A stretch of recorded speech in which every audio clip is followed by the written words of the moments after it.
Hey everybody, and can you hear me? Yes, Mason, welcome. Awesome.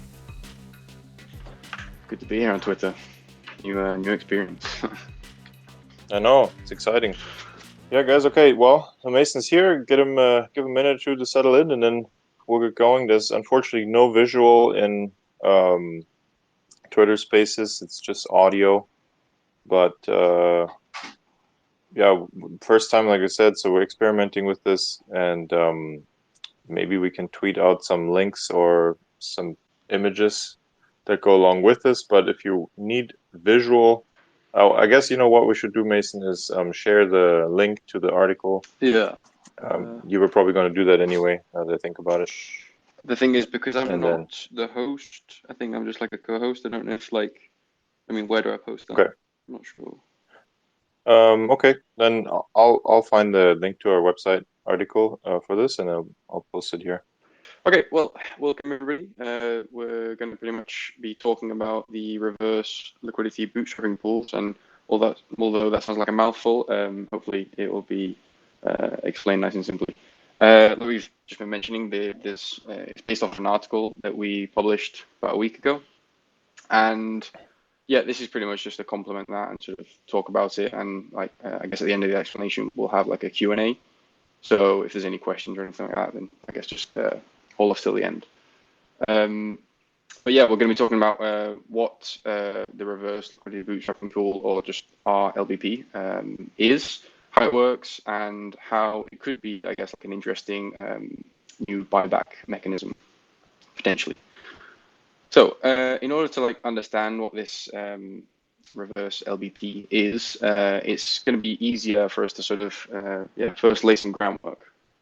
So that pretty much we're going to look at two things, right? So first we're going to look at smart pools, what they are, and then look at LBPs and what they are. Okay. Obviously the reverse LBP is just a variation of an LBP. Okay, so that'll make more sense later on. But first, so what are smart pools? Well, they were developed by Balancer. Okay, and pretty much they're just liquidity pools that have adjustable parameters. Okay. So in a normal Uniswap V2 pool, these parameters are fixed, okay? And what are some of these parameters? Just like an example, you have in a standard Uniswap V2 pool, you have a maximum of 2 tokens, and in a smart pool, for example, you can have up to 8 tokens, okay? Other parameters, like you can have different types of bonding curves, and then you can also have different weight aspects of the pool, right? And this is like the most important thing to understand for today, for this talk, the weight aspect to smart pools. Okay, this is pretty much the what makes them so special. Okay, at least in the case of these liquidity bootstrapping pools. Okay, so in this context, then, what does weight mean? Well, it sort of refers to the value assumptions of the pool, right? So, although, yeah, that sounds a bit complicated, but basically, in a Uniswap V2 pool, okay, so in a standard pool, this value assumption is the 50-50 split, okay? So it's pretty much saying, okay, the pool is assuming that 50% of the entirety of the pool, 50% of that value, is in either asset, okay? In a smart pool, however, like this weight can be changed, right? Meaning that the pool will sort of assume that value is more on one side or more on the other side, right? So let's say you can have an 80-20 split or a 60-40 split, right? So it's not equal. This sort of TLDR, like there's 3 factors, I guess, that you can sort of keep in mind, right? So there's the token type quantity, which in a USDC ETH pool, there's only 2, right? So you've got USDC and ETH. Like I said, Balancer pools can handle up to 8 tokens, right? So that's 8 different token types. But we're just going to keep it simple today and just sort of keep the token type quantity to 2, right? Just to make things easier. So only 2 tokens in the pool. Then the other factor to consider is the amount of the tokens. So yeah, in this USDC ETH pool, you can have 10,000 USDC and 10 ETH, for example. And then the third factor to keep in mind is the weight, right? And this is obviously the 80-20 split, the 60-40 split that we were just mentioning, right? Now, this is important. Well, why is this important, first of all? Okay, so this is important because all these things affect the spot price, okay? And this is building up to why LBPs are interesting, and subsequently why reverse LBPs are interesting, okay? So it's going to be a lot easier to sort of understand this with a bit of maths, and this is where I do recommend maybe going to the article, but just to briefly explain, the reason why it's interesting is because of the spot price being changed by the weights, okay? So how do we sort of calculate price in a simple UniV2 pool, right? So let's say you've got a USDC versus ETH, right? So you use this ETH pool. Now, the way you calculate spot price is you take USDC and divide it by ETH, right? So USDC in the numerator and ETH in the denominator, okay? So in a balance pool, however, it's slightly different in that you pretty much take the USDC and the ETH and divide those by their respective weights, okay? So thinking about the same spot price formula, I guess you could say, so in the numerator, you have USDC divided by its weight, right? So in the running example, I guess you could say, USDC divided by 80, okay? And then you take all that, and then it's divided by the denominator, which would be Ethereum, so ETH divided by 20, which is what we said, okay? So this sort of makes sense because if you think about it, if the weights are the same, right? So if the weight on USDC is the same as the weight on ETH, it pretty much cancels out, and then we get back to the simple spot price formula for a UniV2 pool, okay? And the reason that this is sort of, again, important is because it allows for certain benefits in a liquidity bootstrapping pool, okay? So what is a liquidity bootstrapping pool? Well, it is simply a variant, I guess you could say, of a smart pool. It's just an application of a smart pool, okay? And it pretty much incorporates these three things. It incorporates the token quantity, right? So just to keep it simple, we're just going to take the assumption of two tokens in a pool. Obviously, yeah, the amount of tokens is relevant, and also the weight assumption, right?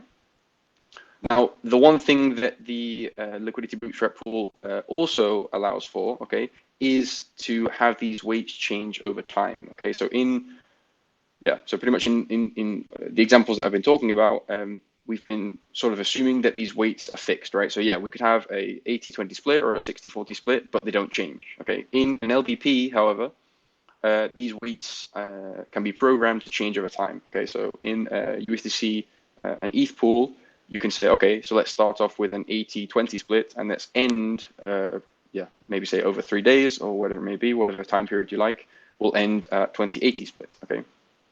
So what this means is that without any buy or sell pressure, the spot price will change. Okay, and just quickly going back to that, I guess, formula, if you think about it, in the denominator, as in the Ethereum part of the formula, right? If we're sort of slowly increasing what we're dividing by, then we're going to increase the price, right?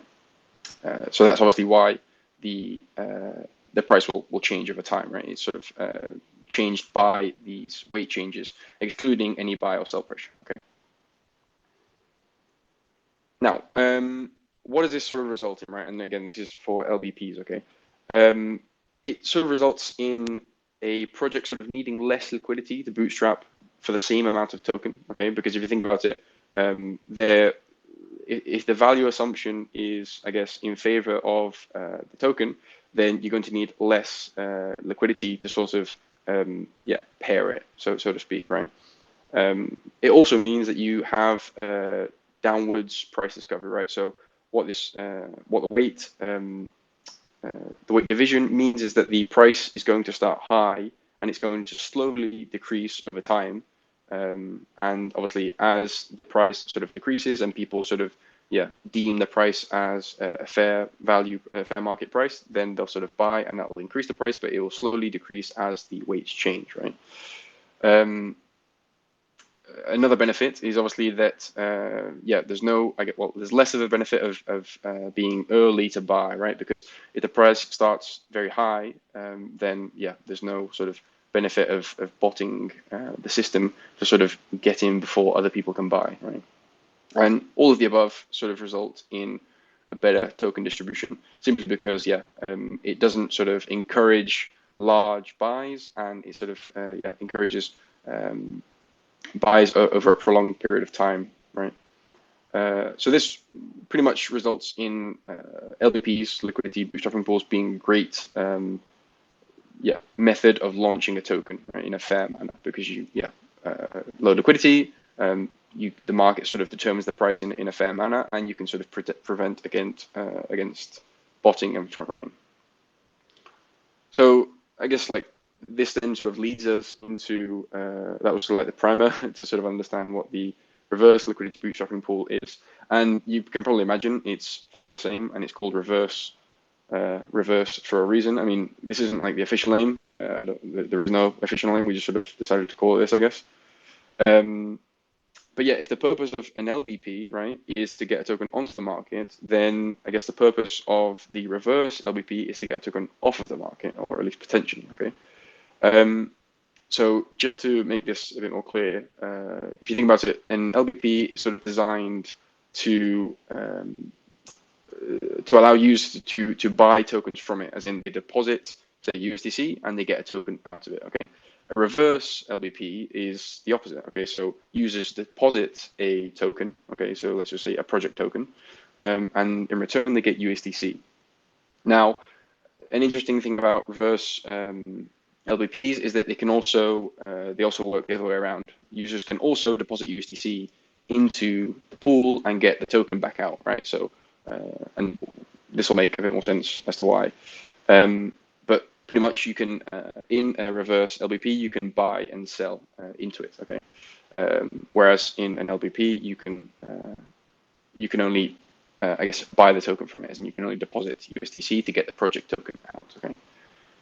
In a normal pool, so in a normal pool, the price is only affected by like buy and selling orders, in a standard V2 pool, right, you V2 pool, you put in USDC, right, and you take out ETH, okay? And just again, going quickly back to that spot price formula, if you're putting USDC in and taking ETH out, obviously USDC is in the numerator, ETH is in the denominator, and obviously, ETH is inversely proportional to the price, meaning that if you take out Ethereum, then obviously the price is going to go up, right? And vice versa for selling, okay? This is sort of important because to contrast this, right, the reverse LBP is affected also by obviously this buying sell pressure, but also by the weight changes over time, okay, as we mentioned before, right? And in the case of like the reverse LBP, the price is going to start low and is going to slowly increase over time. And as people deem the price, I guess, valid, or pretty much as it sort of tends to the global market price, arbitragers will pretty much buy on other markets and sell into the reverse LBP, okay? And that's sort of like how markets are connected, so to speak, right? You have to assume that pools are segregated, right?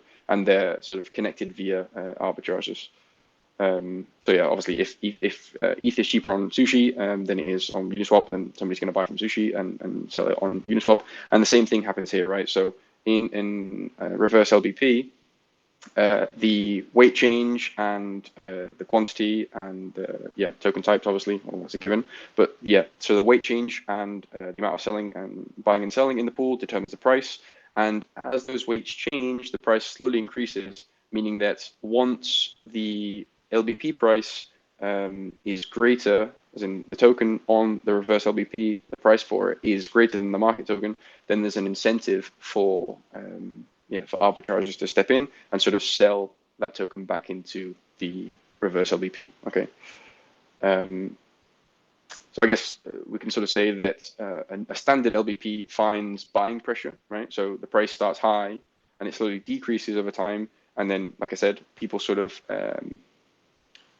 once they deem the price, I guess, valid, they buy, right? So the reverse LBP sort of does the opposite. It finds sell pressure. So the price starts low, and like I said, as price goes up, people, almost arbitrageurs, will sort of see an opportunity and then sell into the reverse LBP. So what does this mean then? I guess like the benefit of this is that it reduces the front running incentive for bots, since the buying takes place over like a longer period of time. They're a bit more transparent too than I guess like a standard buyback mechanism, right? And yeah, so it's obviously hard to determine because there's not been many like real world use cases of the reverse LBP. Temple DAO recently did one, which I believe was the first. And there are some drawbacks to it, which we'll go over shortly. But yeah, I guess the advantage is that the playing field should be more transparent, meaning that everybody has the same type of information. Everybody knows the start weight, everyone knows the end weight, everyone knows the amount of liquidity that's going to be paired with the token initially in the reverse LBP. So that sort of should equate to there being less front running due to, I guess, asymmetry, information asymmetry.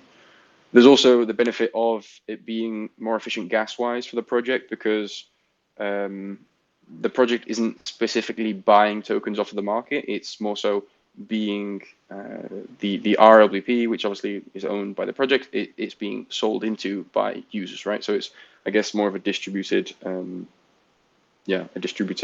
manner of acquiring a token. So like what could be some downsides to this, I guess? It may not be as cost effective as a TWAM, right? Time weighted average market maker. So, and again, this like is something that is obviously hard to calculate because you have to make certain assumptions, right? And you can sort of go over that in the article. I sort of had to say, okay, so there's not going to be any front running on this periodic buyback. And that obviously is a big assumption. We sort of, we can't, better modeling would have to be, invested to sort of see how it would sort of react in a real market scenario. But again, you can never sort of, account for so many variables. So I guess this will have to do for now, right? So I guess like the conclusion there is that we sort of need to wait for more projects to maybe use it or try it out or test it at least.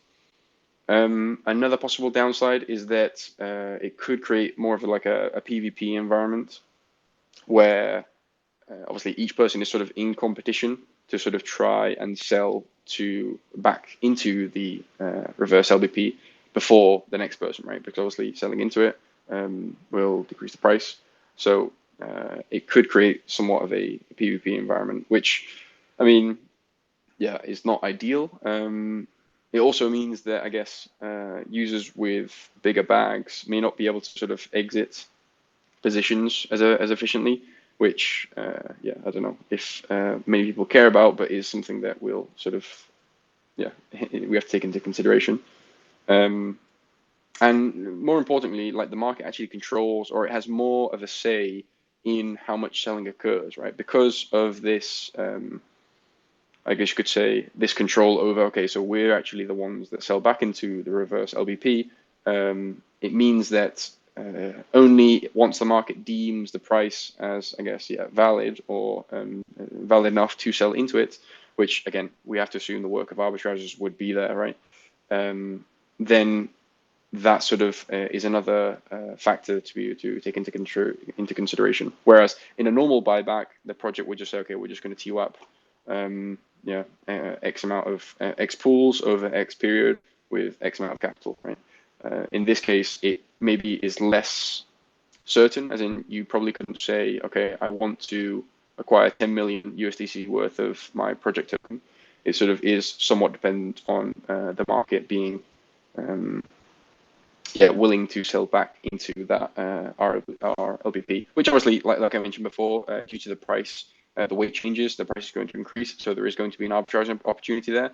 But there is certain cases where, and again, this is obviously specific to the use case, where maybe the price, the current market price is undervalued, and I guess holders don't want to sort of let go of the tokens.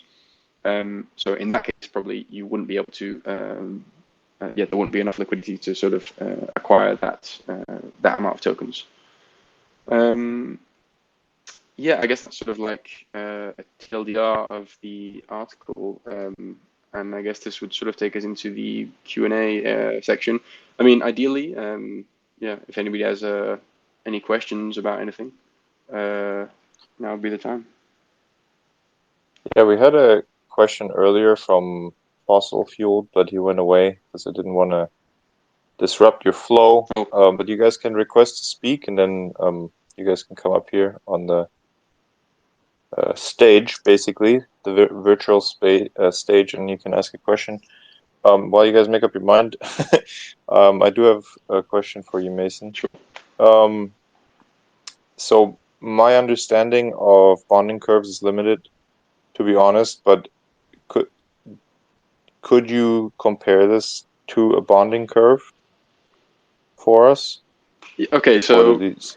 Yeah. I mean, a bonding curve is slightly different because in the case of a bonding curve, you have you're pretty much saying, okay, so you've got what was it again? You've got the price is directly correlated to the amount of tokens minted, right? So I think it's that at least. And what happens is when somebody deposits, so somebody buys, let's say, $10, 10 USDC worth of the token, they're going to get minted, let's just say one token, okay? So they're putting X amount of capital into this bonding curve, right? If they were to sell back into it, they'd get that one token, as in they put that one token back in and get that 10 USDC back out. Now, the difference here, I guess you could say, is that you can't sort of like you are sort of it is similar in a sense. You are depleting funds, so a project puts X amount of capital into the rLBP and X amount of tokens, and then that is sort of yeah traded against, I guess you could say. But there is, I guess, no how would you say? There's no way to sort of change the bonding curve in a bonding curve, right? It's not dynamic in that sense, right? So in the case of the reverse or yeah, an LBP, the weight change means that you can sort of determine the curve of that. Yeah, you can sort of determine the what's it called, the price, right? Whereas in a bonding curve, I think it's static. You can't sort of you have to determine it using like different functions. Whereas the Yeah, I think in the bonding curve, the price is just set, right? And then it goes up incrementally per buy order or goes down per sell order or something like yeah, that. yeah, So it actually does. So it, I think in the LBP, it's more organic, the price discovery. It sounds like. yeah, yeah. I mean, you're pretty much yeah. The market is sort of determining. In the case of an LBP, they're sort of determining the yeah the sell pressure. Sorry, the buy pressure, and in the case of the reverse LBP, it's the other way around, right? As in the price slowly increases, and then it's being sold into. So would projects, if they launch and they want to do both, right? They want to launch the token, but they also have, say, a buyback mechanism.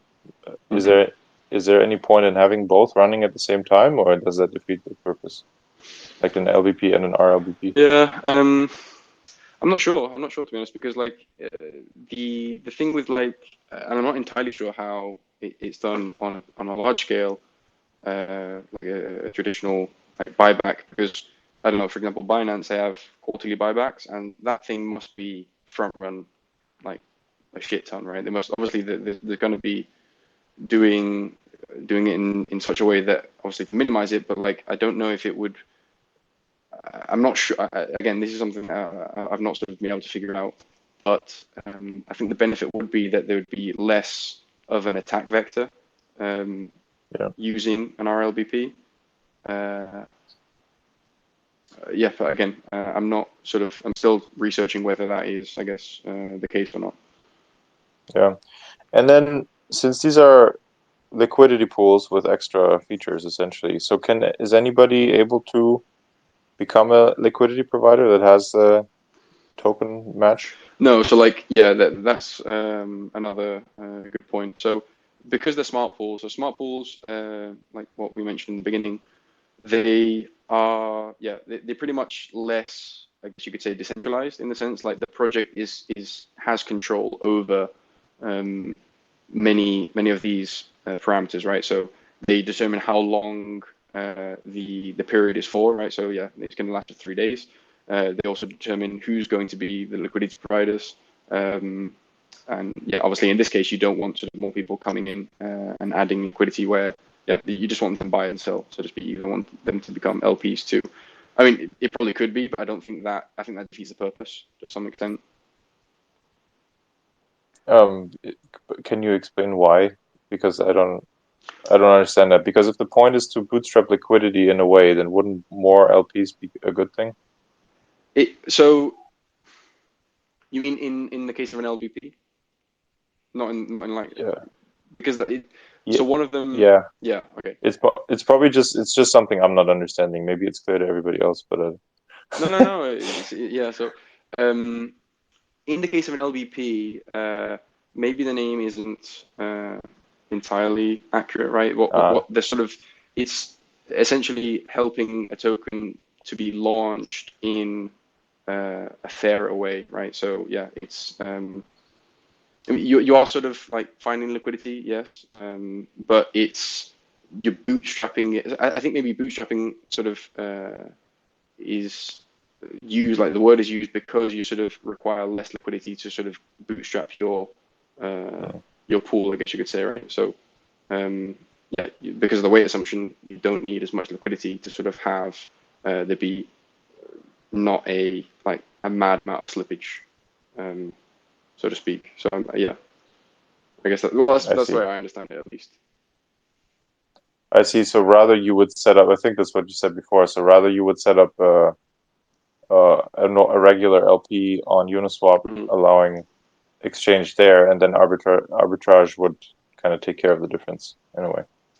Um, well, yeah. So if, for example, you mean in the case of an LBP or an RL, Yeah. yeah, Yeah. yeah, in the case of an LBP. Well, yeah, in the case of an LBP, so you're launching your token, your goal is to be big enough, have enough liquidity on Uniswap that we're just normal, not normal, but like, trading on Uniswap becomes feasible without major drawbacks to people. Like basically enough liquidity is on there, but so Yeah, you can use the LBP to bootstrap it, to launch it, yeah, you, and then eventually it'll be in enough people's hands, and they can then go and become LPs also on Uniswap, yeah, for example. yeah. So yeah, you're essentially it's like a fundraising tool to sort of acquire the Mm, liquidity, uh, yeah, as much liquidity as you can without sort of having to have too much, like a decent amount upfront that you would standard, like that you yeah, would normally require on a UniV2 pool, without having to incur like massive amounts of slippage. right. Okay. You know? Okay, that explains that. So because my next question would have been if people can that so the I guess so since it's not like a public liquidity pool, so the people providing the liquidity in the LBP are invited, so to say, Yeah, or the project themselves. So, it's but they normally don't yeah, it's normally the they project don't own themselves. Yeah. they don't earn, obviously then earn any trading fees from that, right? There's no mechanism for that. I don't think so. Like, I'm not actually sure, to be honest. That's a good question. But yeah, I mean, from my understanding, yeah, I guess it's sort of a siloed, like private pool, I guess you could say, where Yeah. yeah, you can trade against, but you can't sort of be part of, and Uh-huh. maybe there is like some trading fees that would just yeah, because I guess you could say it's protocol owned. That would sort of go back to the protocol. I'm not entirely sure actually for trading fees Yeah. wise. Yeah, so I guess so. Who is offering this technology, right? I think Balancer is one place where, if you wanted to launch a token, you could do this. Yeah, yeah, correct. Balancer, I think they were the pioneers of this. They sort of developed this. I know Osmosis on Cosmos ecosystem, they sort of have something similar, which allows you to sort of bootstrap a token with low liquidity. Um, and I'm not sure who else actually. I think that's to my knowledge. Yeah. Yeah. Well, then, because I suppose that the trading fees would go to Balancer, Osmosis, or whichever protocol you're running it on, if kind of as their service fee for providing the technology in a way. Yeah, I mean, I'm not sure. If it's a public good, maybe not. But if they sort of, if they want to take, because at the end of the day, like Uniswap doesn't take, like anybody can deploy a V2 pool, right? So I'm Okay. yeah. Fees wise, I've not actually looked into it, and it never really occurred to me, but I'll take a look Yeah. definitely. Cool, Mason. Thank you so much for answering the question. Does anybody else have one? You guys feel free to request to speak, and then we'll put you up here on the stage. You can ask. Also, if you just want to comment, if you want to say, "Hey, this was clear," or "Hey, I didn't get any of that," or Yeah, or anything, right? We can also just chat. I feel like at this point. the explanation maybe wasn't the clearest, just because it's a bit, I don't know, a bit of a difficult topic. And I think the article does explain it better than I was maybe able to articulate it here without slides, to be honest. But yeah. No, you did a good job. Don't worry. I think, and I mean, it's an advanced topic for sure, right? Yeah. It's not as simple as how do I connect value creation to my token, which in itself is also not that easy, but it's a little. It just once you need to understand what this is useful for, and then I think it becomes clear. Yeah. But you have to understand kind of the problem setup first, and then when you think about it, like, oh, now I launched a token, how am I going to get it into people's hands without in a low liquidity environment without running the price to zero? That's kind of the issue. Yeah. Yeah, definitely.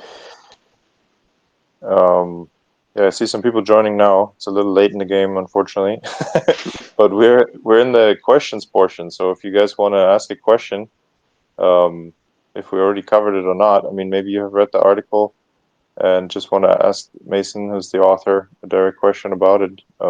Feel free to request to speak, and then we'll put you up here on the virtual stage.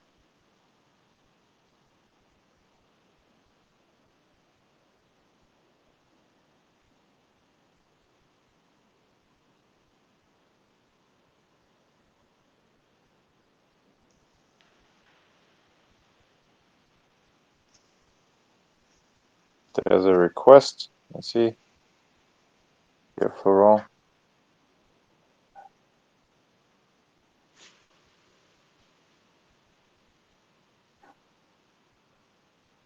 Hey, I tried to approve your request, Florent, but then you went away. I don't know what happened. Maybe you didn't mean to request it after all.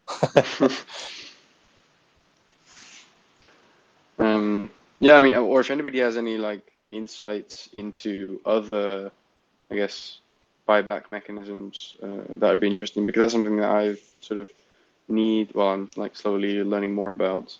Because yeah, I mean, like the rLBP is a potential new mechanism to get tokens off of the market.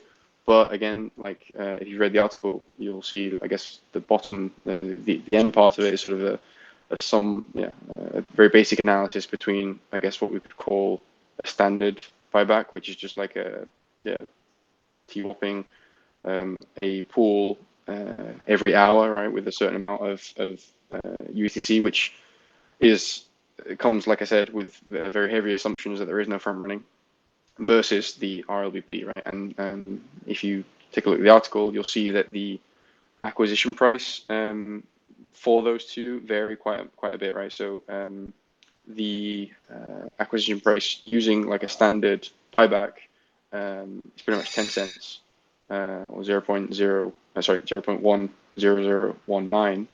And then there is the rLBP, which is like 0.104. Okay, so it's a bit more expensive, and that sort of like results in like 750,000 USDC spent. There's about like a 250-ish, 285,000 token difference, as in buyback potential. And again, this is like I think it's heavily influenced by the assumption that I had to make of no front running in the case of like this the standard buyback. But I'm still skeptical whether or not like it is more cost effective, as in the rLBP versus something like a T1 or a swap. So yeah, I don't know if anybody has any insights into that or any comments. That'd be interesting to hear.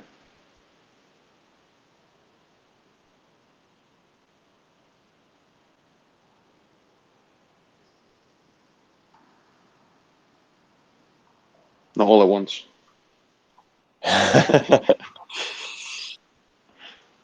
There's a request. Let's see. Florent is trying again. Okay, I'm approving it. There he is. Can you hear me? Yes. Okay. Yeah. Hi.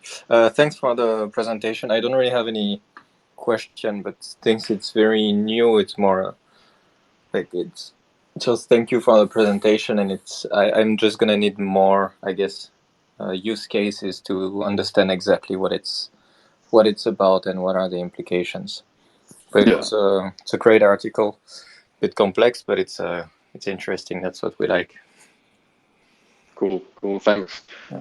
Yeah, as for like the use cases, I think there is like one specific like niche use case, which is again not very widespread, but if you think about it, like imagine, and this comes specifically from the Temple DAO scenario, where they sort of have their token which represents well, it doesn't really matter, but they pretty much have a token that sort of was trading at a price that and then it pretty much got nuked, right, for some unimportant reasons. But basically, it was pretty much left. Holders were sort of left, underwater, I guess you could say, right? And if you're a project who sort of wants to acquire a token or sort of bump up the token price, but there's nobody selling, right? You sort of need a way to sort of find sell pressure in a way, right? So it's like healthily. So it's like you need to incentivize people to sell into a market, right? And that was, I guess, primarily one of the reasons why they sort of chose this mechanism is because of like the weight changes. So what happens was, so the market price, let's say, just as an example, was at 70 cents, but people were sort of underwater from 80 cents downwards, right? So there's a 10 cents difference. So what they sort of did was, okay, so let's use this mechanism to sort of start at the current price, and then it will slowly increase the price due to the weight changes. And then as people sort of, it starts to reach that, I guess in the case of the specific reverse liquidity pool, reverse LBP, it would be considered a ceiling, whereas for like people selling into it, it's like the minimum price that they want to sell for. But obviously, that's sort of where this like PvP scenario does actually come about. But it sort of somewhat got the job done in the sense that, they were able to sort of increase the price and allow people to exit at a more decent price than I guess the market was sort of letting them, simply because there was nobody listing. There was no liquidity to sort of sell at a decent price. So that's like one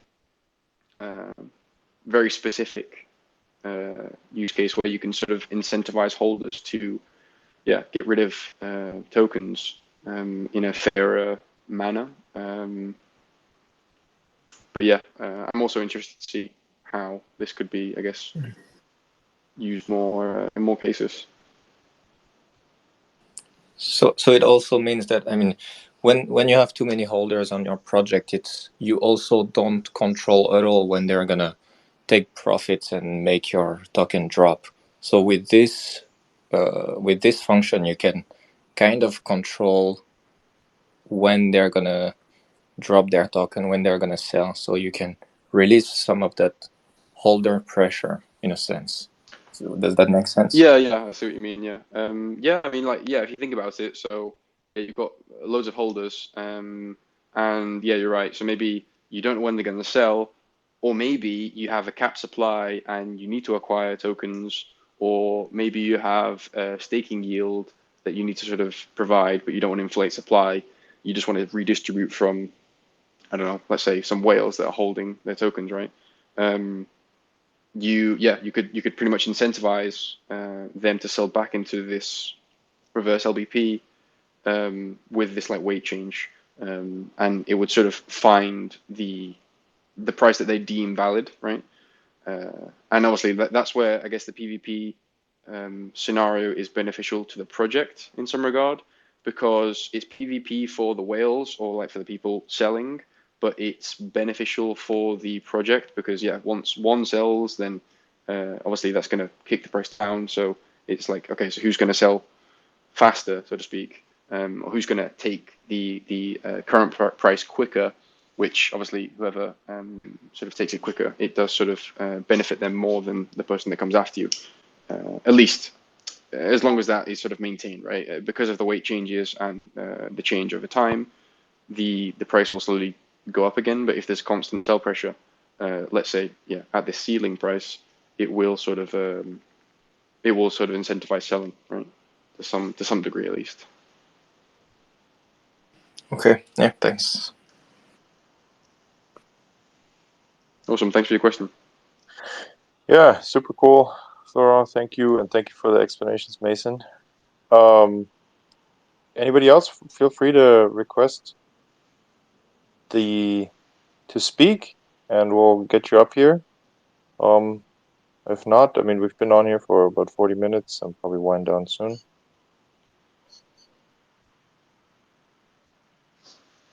Or any other, I don't know, maybe it could be related, and it doesn't have to be specifically related to this, I guess. Yeah, at this point, I mean, anything tokenomics. Yeah. You want to get off your chest, just do it.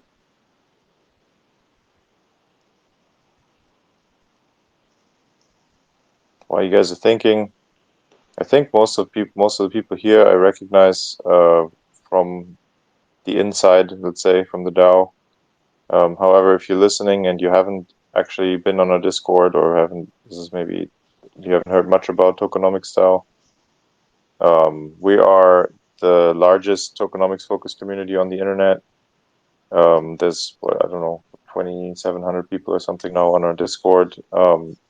Main thing, so basically our TLDR objective is uncover, simplify, and share tokenomics know-how with the world, and ideally, take this stuff that's often presented in a very complicated way and try to break it down so that anybody can understand it.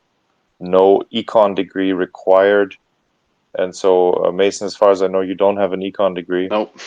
No, I don't. And Flo, who is kind of the initiator, he also doesn't have one. I don't have one. However, we all have general backgrounds in business or product management, or just a keen interest in tokenomics and Web3, and we kind of have just done the work essentially to figure this stuff out and are still figuring it out, right? So nobody here is done learning. That's the whole point of Tokenomics DAOs. We all want to learn tokenomics together. So if that sounds cool, please join us. In any way you want. You can come on Discord. You can figure out how to become a contributor. It's not that difficult and open to anybody. And and if nothing else, retweet our stuff. That helps helps us grow. So thank you guys. Yeah, we also have community talks, which are pretty much what we just went through today, but I guess sometimes they're regarding specific protocols. Normally they have visuals, right? So it's a bit more of it might be a bit easy to understand. We've also just started a study group, which was quite interesting last week. I don't know. There's a lot of stuff going on. Yeah, that's right. Study group. Also an online course if you didn't understand anything and you want to get going quickly in a structured format. You can also find that on our website. Or if you just look at our timeline, we tweet educational concepts all the time. Cool. Awesome. Well, any questions? I'll give you guys one more minute and then we'll shut this down. Thank you guys so much for attending. It was our first space. And I think it was great success, Mason. I mean, we had, I think, 15 people in here at some point, which is actually really good turnout because some community talks, unfortunately, maybe they're scheduled at the wrong time, or I don't know, but sometimes it's tough to get people to come on Discord. So I think this was great. Yeah, I agree. Oh, there's a request. Let's see. Jonna.eth. Hey. Hi there, GM. GM. So firstly, I just wanted to say thank you for hosting this and congrats on your first spaces. I thought it was great. And I'm looking forward to getting more involved with Tokenomics DAO. So thank you for that welcoming entry and just reminding people that they don't need to have a background in economics. Ironically, I do, but a lot of what you're saying, I have a lot to learn, and so I'm inspired and excited to kind of dig in and really understand this better. So I just wanted to say thank you. Awesome. Yeah, absolutely. No problem. Thank you so much. And and people with econ degrees are also welcome, right? I didn't mean to exclude. No, but what I mean is, I think it's really nice that you said that because it for some people either might be intimidated or shy or think that, oh, I don't belong in that space because, like you said, maybe I don't have a background in it. So I wanted to say even people that have backgrounds in it are a little hesitant and not really sure where to begin. So that was it. Just thank you. Sure. You guys are great. Thanks. Yeah, cool. Awesome. Yeah, well, so on that note, Jonna, so because there's not any formal education on this stuff yet, right? And it'll probably be a while before there is. So we're doing this. So this is one thing that we want to build and that we're working towards is kind of building an on-chain, like tokenomics-based credential system, like how you can prove, like just not even credential, but like how you can prove that you're doing the work, that you're learning about tokenomics. So there's the Tokenomics Hub is what we're starting to build. There's a rough prototype out there yet, but the vision for it is pretty large. So so we're excited to also be talking about this more in the future. So basically, as people come to the DAO and do tokenomics-based research or post stuff or just have good discussions, we'll reward that with NFTs of some kind, and then over time, these NFTs can become your proof of work, right? You can show to the world, like, hey, I actually spent a lot of time thinking about this stuff, and I can prove it, and here's the work to show for it. So yeah, awesome.